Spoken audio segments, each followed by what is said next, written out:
To Germany, Johann Wadefuhl. Thank you very much. I would also like to refer to the proposals from Minister Prabowo to solve the conflict in Ukraine. I would like to ask you, Minister, why didn't you address the Russian aggression, that this was the only reason for this conflict, and that if Ukraine stops to defend itself, the sovereignty of Ukraine would be gone, and if Russia stops the war, the conflict would come to an end. And if we follow your proposals to come to a ceasefire, wouldn't this only cement a new frozen conflict in Europe? Thank you. Thank you very much. And simply on your ideas on Russia-Ukraine non-alignment and also the Myanmar issue. Yes, John, thank you. I don't know if I can answer these questions in 3 minutes, but I will try.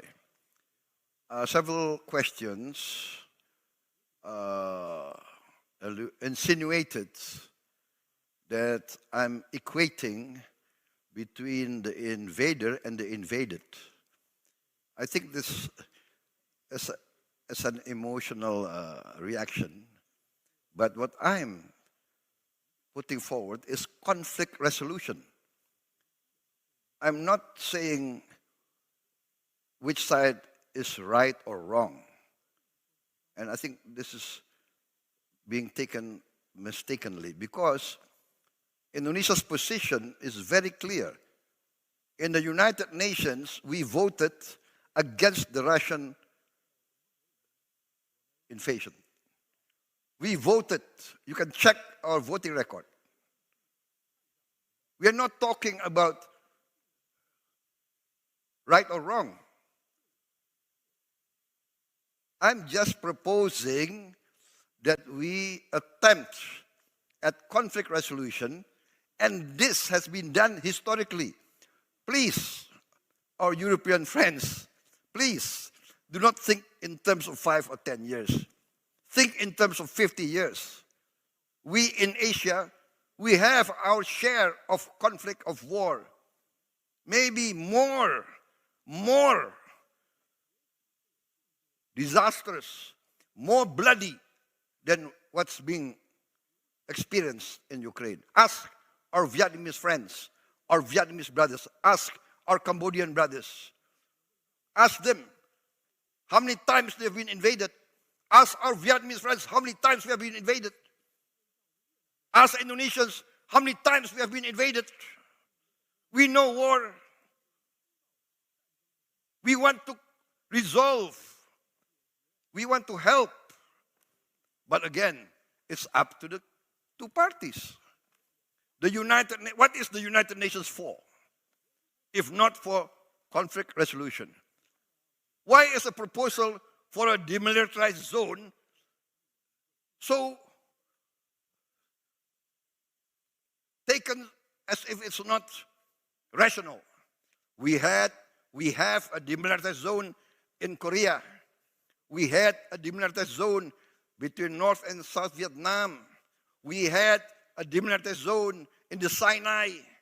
We have now United States monitoring force in many countries.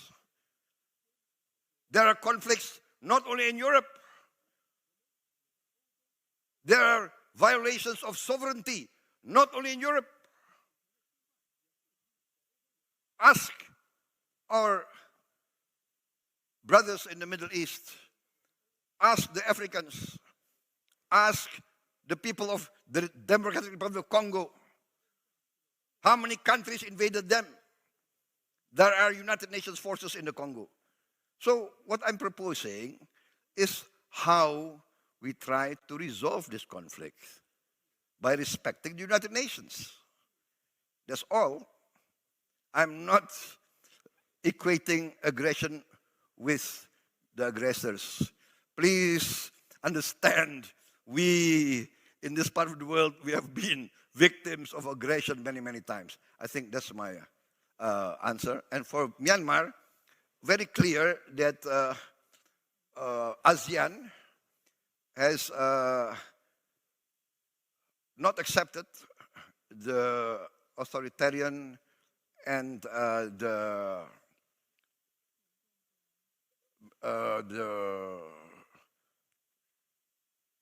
activities and the lethal actions of the Myanmarese military regime against their own people.